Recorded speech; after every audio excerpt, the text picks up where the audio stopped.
Hello, everyone, and welcome. I'm very pleased to have Professor Ian Hale back as my guest today. He is from the historic city and county of Bristol, England, and is a member of British Mensa, the Academia Constantiana, the Athenian Society, and a graduate of Portsmouth, Bristol, and Bath Spa universities. His professional background is in further and higher education, special education needs, and genetics. In addition to being a writer and practitioner specializing in autism, he is personally on the spectrum, and with his most recent book, Aspergers, Autism and You, he hopes to bring a new dimension of understanding to the challenges faced by those who are differently abled. It is his belief that only someone who lives it truly knows what it's like. He wants people to know that this book isn't simply academic theory or clinical observation.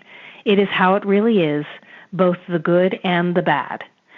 Oh, and he has 4 cats, Tisha, George, Pearl, and Thor. Welcome, Ian. I'm so glad you could come back and join me today to continue the discussion about your research, your book, and the very unique story behind it. It's my pleasure to join you this afternoon. Very much so. Thank you. And just so our listeners know, you are calling in from the other side of the planet today. You are calling in from Spain. So there may be a few glitches on the line here and there. So if they happen, we will understand that it's simply due to the long-distance nature of the communication, and we will push on. Yes, that's fine. All right. So to begin, in your book, you talk about something called strategies towards progress. Can you talk a little bit about that and also discuss some of the background of writing the book and your own personal story that led up to it? I'll start with how I came to write the book. I was watching a football match with a very good friend of mine and his wife. And during the half-time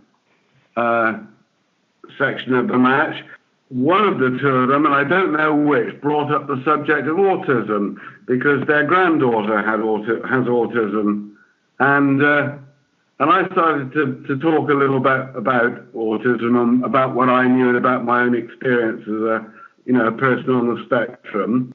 That conversation continued over a period of weeks with one or both of them, and I was giving various bits of advice, and my friend's wife was ringing back to her daughter, who was living in Scotland, and passing on this advice, and was getting some very, very positive feedback that she was learning things that none of the teachers or social workers or psychologists or doctors in England had ever told her, and it was working and making life a lot better.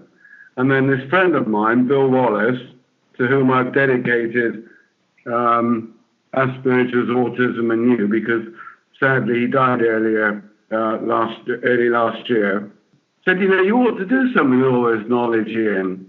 And I said, well, I don't know. What do you suggest? And we joked a bit about it, and he said, well, I'll tell you what, why don't you write a book? I will bet you a drink that you haven't written a book within 12 months of today. And he looked very carefully at his watch and read out the time and called someone over as a witness.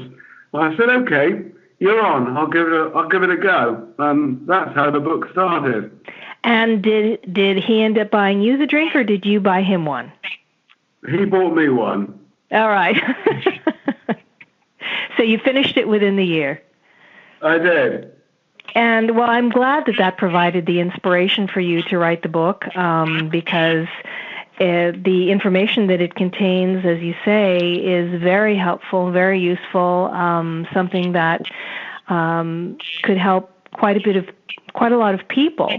Talk a bit now about the strategies towards progress, as you call them, and how that is discussed in your book, and also perhaps some of your own personal story that has become a part of the method that you talk about. Sure. I think the most important strategy that we need to adopt is far better training for both teachers, psychologists, doctors, social services, the police, basically everyone in society who's likely to come across those with autism. They need to be recognised. I've long advocated for people with autism to carry autism ID on them of some sort, whether it's a medical bracelet or an autism card, anything like that, but much better training across the professions is vitally important. That's strategy one. Strategy two, and probably in terms of outcome, when you're dealing with autistic children, the most important, is something that was recommended by Simon Frank, and then later on by somebody I know, the English author Kate Wall, and that is the earlier the intervention, the better the outcome is going to be. I can't overstress the importance of early diagnosis. So many people don't get diagnosed until very late on in their lives. And of course, many go undiagnosed ever, as we discussed in the first podcast. And this is a very big problem. Teachers, particularly school teachers and kindergarten teachers, need to be far better informed about autism so that they spot it at the earliest possible point. Parents need to be far better informed about autism for the same reason. And that is one of the reasons why I've written the book. It's to inform people. Because here's the thing about autism, and we'll come more onto this later. Autism has a very strong tendency to run in families. So, and as you mentioned before, I think you said that very often girls go undiagnosed or end up with late diagnoses much more so than boys. Yes, because boys tend to act out what's going on inside when they're younger. So that they're much more visible. Girls tend to hold it all in, and they tend to be much quieter, and they tend to look around and copy more what other people are doing. So it's all held inside. And of course, that can lead to some very bad things. Eating disorders, cutting, all these kinds of things. So it's, again, terribly important not only to look for autism, but to know how to look for autism between the genders.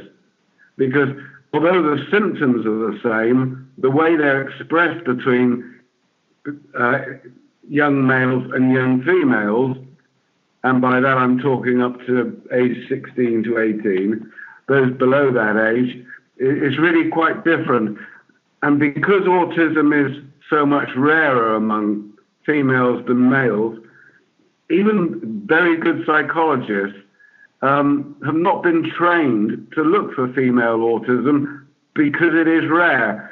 This has got to change. Well, I would certainly agree with you there. Can you please also spend some time talking about comorbidities that are often present along with autism and other diagnoses that often accompany the diagnosis of autism and Aspergers? Yes. Autism should and must be regarded as a whole body condition. It's not purely neurological. It's not all about the brain. If one part of the body is affected by something, every part of the body is affected by something. In the case of autism, you will find that there are other things that go with autism that are far more common in people with autism than they are as standalone conditions. In other words, where you find autism, you will inevitably find these other specific conditions. There are a lot of them, but I'll go through a few now. Tuberous sclerosis is one. Epilepsy is another. Any child with an autism diagnosis should have at least one EEG to check to see whether they're epileptic. There are over 600 different types of epilepsy. and I think it's something like 1 in 4 people with autism experience at least one seizure during their lives, which is, ridiculously high figure. Wow. And what was that first item that you mentioned? I'm not familiar with that. Tuberous sclerosis. And can you describe what that is, just very briefly? Sure. But the ones I'd like to talk about first, if we don't mind doing that, the most common comorbidities of autism are to do with the gut, the digestive system, and the stomach. Where you find autism, you will always find gut problems. You will always find allergies, and these things are autoimmune. So there's absolutely a link. We don't know what the link is, but it's beyond question that there's a link between autism and autoimmune disease. What tuberous sclerosis is, and you generally again find it occurring in the gut, although it can occur anywhere on the inside or outside of the body. Essentially, it's the spontaneous formation of tumors. Normally within the organs of the body, the stomach, the spleen is a very common one. The whole of the gut system is very common. In the lungs, that's fairly common as well. The inside of the mouth is pretty common. It's completely benign. The tumors are not cancerous, but if they're allowed to get too big, obviously, if they form in the throat or in the nose, that can cause problems. And it's something that is incurable, but it's very closely related with autism. Again, we don't understand the genetic connections, but we do know again that tuberous sclerosis is entirely inherited. It's a genetic condition. There are families through which it runs, and those same families, you will tend to find autism as well. That's fascinating. Excuse me, I had no idea that those links between those conditions existed.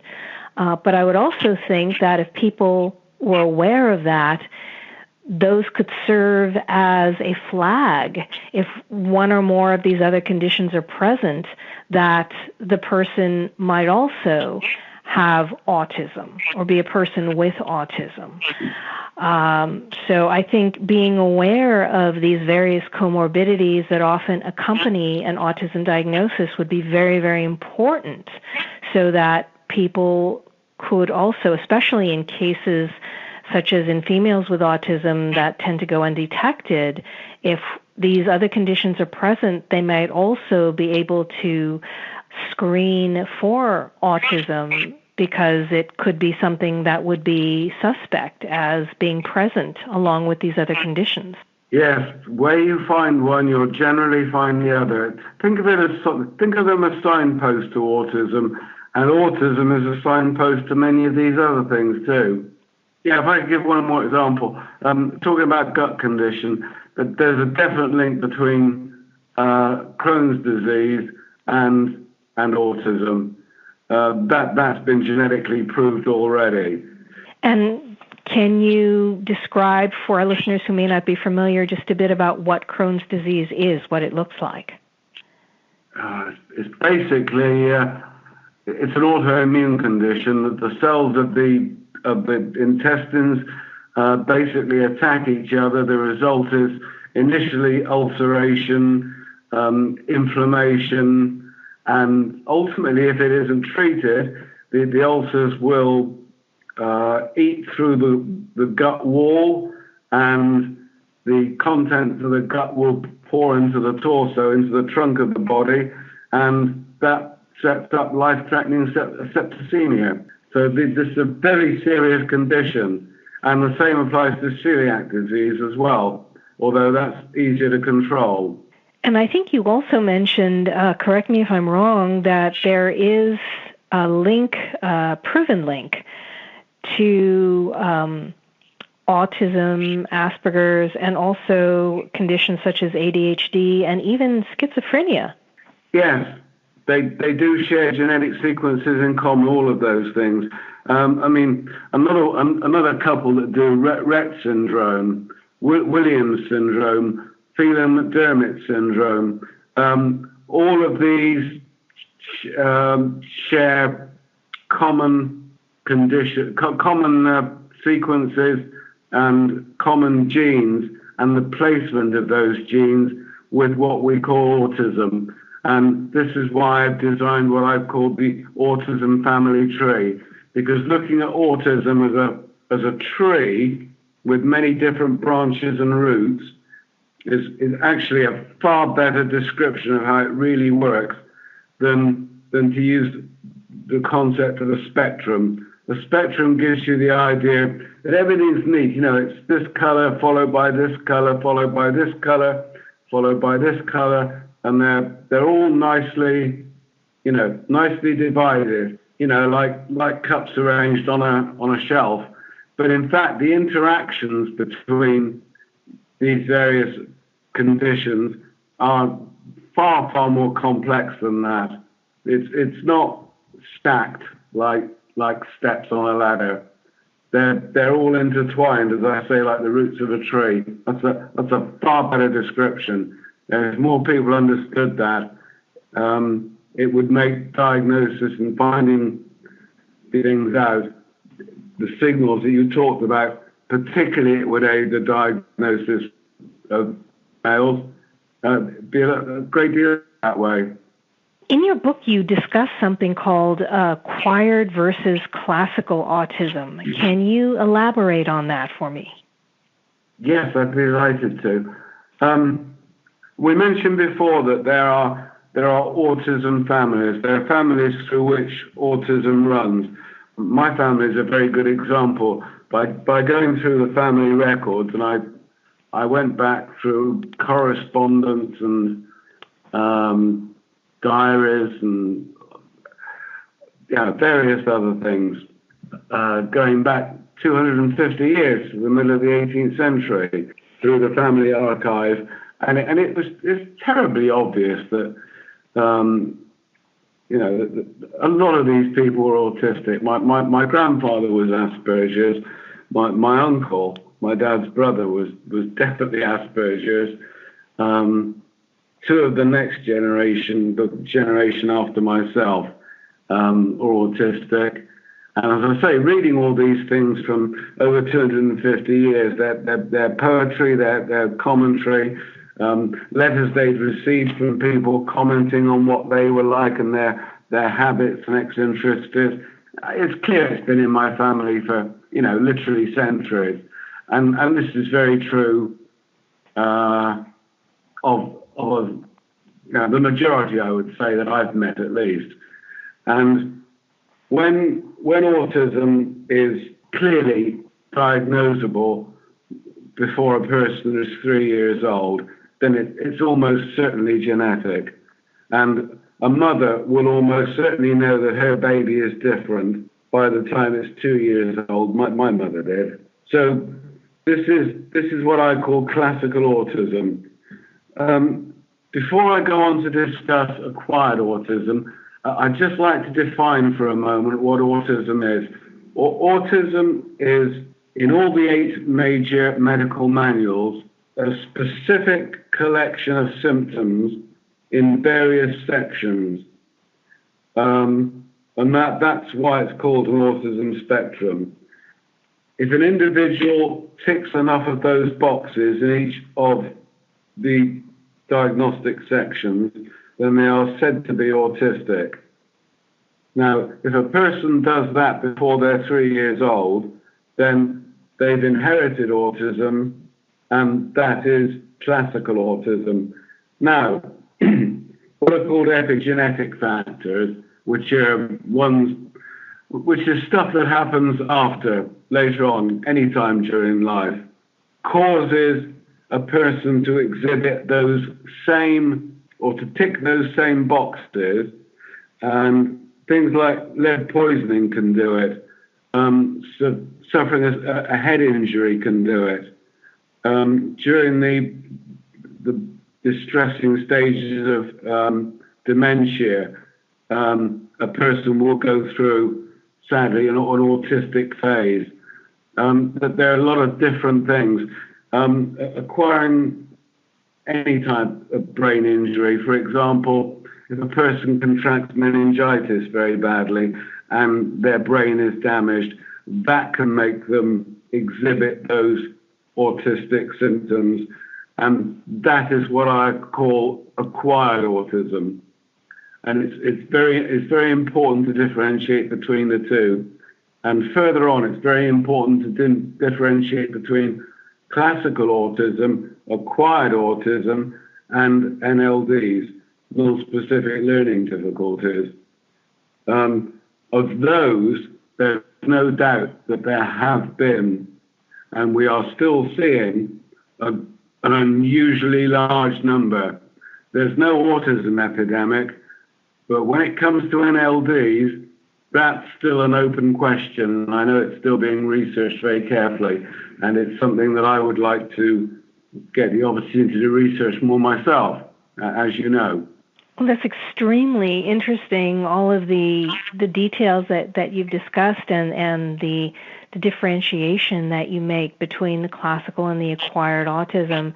That's something that I think most people haven't really given any thought to, is the differences between the onset of the symptoms and the conditions and the various factors that can contribute to it.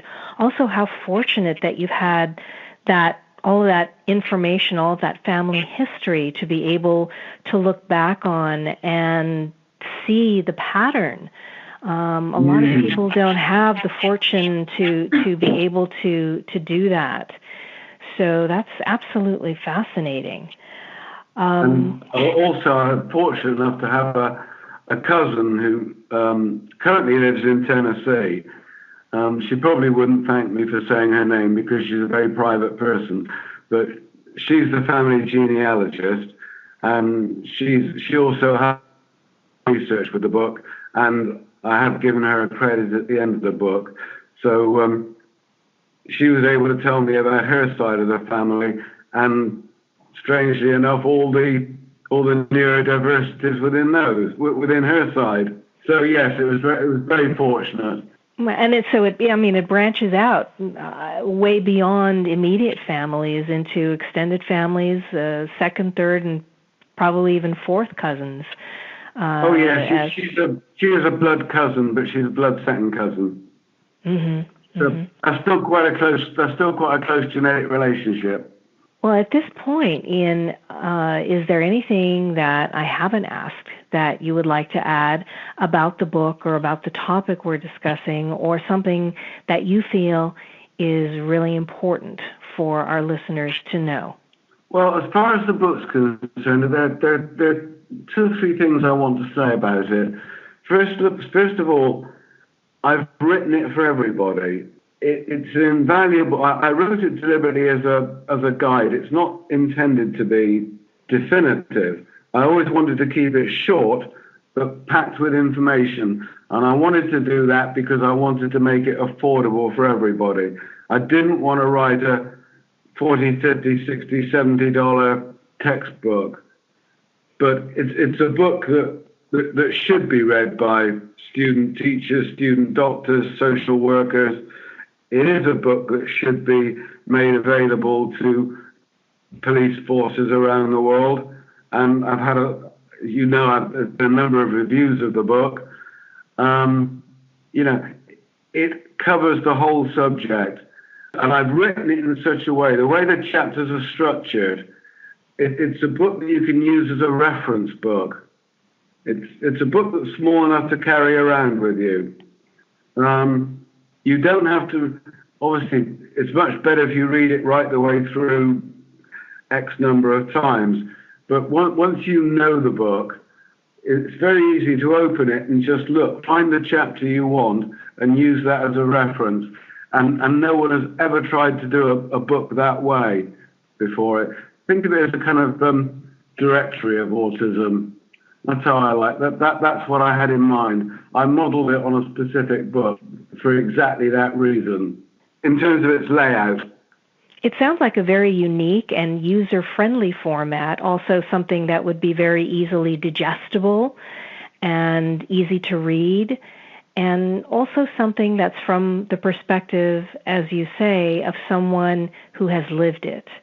So It's a very unique perspective and a very informative perspective in terms of opening the eyes of people who would read the book who are neurotypical and perhaps have them gain a new understanding, a better understanding of this condition and of the challenges faced by people with the condition.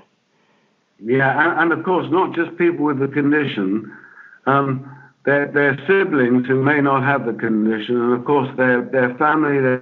There's no doubt it is, challenging it can be incredibly hard, and I've made that point in the book.